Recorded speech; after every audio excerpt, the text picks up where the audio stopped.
Banaanbax nabadeed oo lagu taageerayay xadhka jarka biyo xidheenka weyn ee webiga Abaay ayaa ka qabsoontay xarunta gobolka Doolo ee magaalada Wardheer.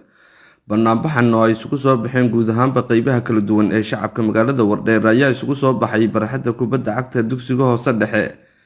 ee magaalada Wardheer iyo bartamaha magaalada Wardheer ayaa waxaa ka soo qayb galay mas'uuliyiinta maamulka gobolka Doolo kuwa degmada Wardheer. haddaba banaanbaxan ayaa ahaa mid lagu muujinayay taageerada guushii laga gaadhay biyo xidheenka Abaay ee muddada dheer shacabweynaha dalku ay kaga qayb qaadanayeen isla markaasina ku bixinayeen dhaqaalaha intii uu socday mashruucan biyo xidheenka webiga Abaay.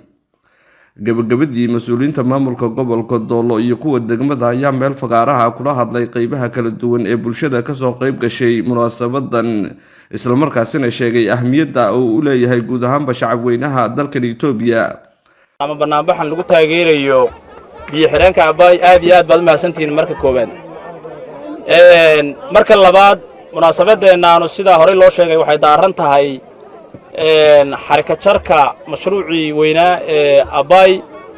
oo kulligiin aad wada garanaysaan naf iyo maalba aynu kaga qayb galnay cid kasta oo Itoobiyana oo waxa weeye shacabka Itoobiya kamid ah ama qoomiyadda doonta ha ahaato ama deegaankay doonta ha noqoto ama gobolkay doonta ha ahaato ama degmada doonta ka soo jeedee cid aan ka qayb qaadan dhismihiisa ma jiro. dadku si fiican buu wada garanayaa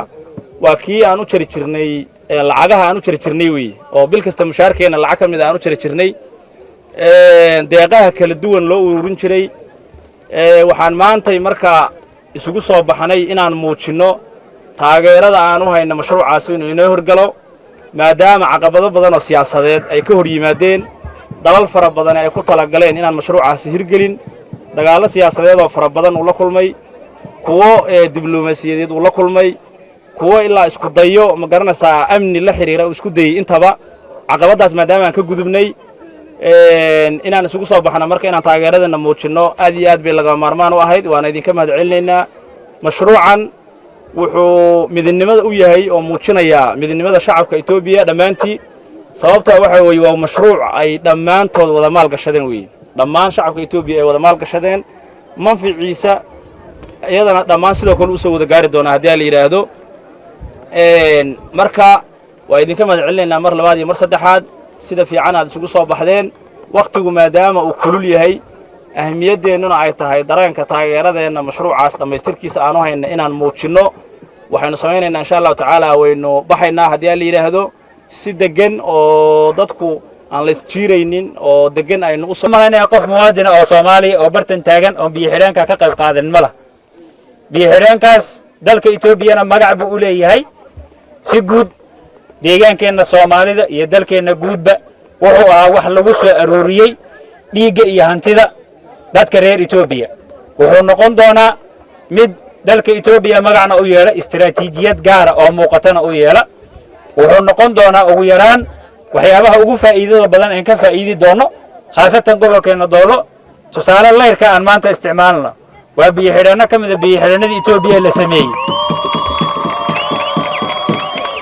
ilaahay waxaan ka rajaynaynaa marka dalalka dariska inala sida Soomaaliya oo kale innaga iska daay inaan leer quwad badan gaarsiino innaga inoo dhex marto marin fiican oo qurux badan oo inoo noqdo. waxaan u mahadcelinaynaa dadka qorraxda u soo istaagay iyo hantidii ay ku bixiyeen midhihii ay bixiyeen in midho dhalkiisii maanta la taagan yahay ma aha waa la bilaabaya ma aha meel dhuxu maraya in la xarig jaro shaqadiina uu bilaab shacabka oo iyana geestooda warbaahinta dowlad deegaanka Soomaalida SRTV halkaas ku hadlay ayaa sheegay inay aad iyo aad ugu faraxsan yihiin isla markaasina soo dhaweeyeen guusha Itoobiya ay ka gaadhay biyo xidheenka weyn ee webiga Abaay. marka koowaad waxaan u mahadcelinayaa wakaaladda warfaafinta ee dowlad deegaanka waxaan leeyahay aad iyo aad baad u mahadsantiin shaqo badan baad qabsateen kullee waxaan isleeyahay horumarka dalka inta badan ee dadka ugu badan ee ka qayb qaatad kabtiin marka saa darteed aad iyo aad baan idinku mahadcelinayaa. dalka Itoobiya bulshada dowlad deegaanka dalka Itoobiya ee qaranka Itoobiya aynu nahay iyo dowlad deegaankaba waxaan leeyahay maanta waa maalin aad iyo aad inoogu weyn waa maalin maartay u baahan inaynu xusuusnaano waa maalin in badan aynu ku taamaynay waxaan leeyahay guulo badan baynu gaadhnay markii hadda Abaay waxaan malaynayaa webiga dalkeena ka baxa cadowga badan lahaa ee dhibaato badan lagu soo mariyey ee heshiisyada badan la soo galay himilooyinka aan raadinayna waxaan u sheegayaa bulshada dalka Itoobiya ama dawlad deegaanka Soomaaliyeedba inaynu maanta helay wixii aan muddo badan ku riyoonayno saa darteed waxaan leeyahay dawlad deegaanku waxa aan haysano cadow badan baynu leenahay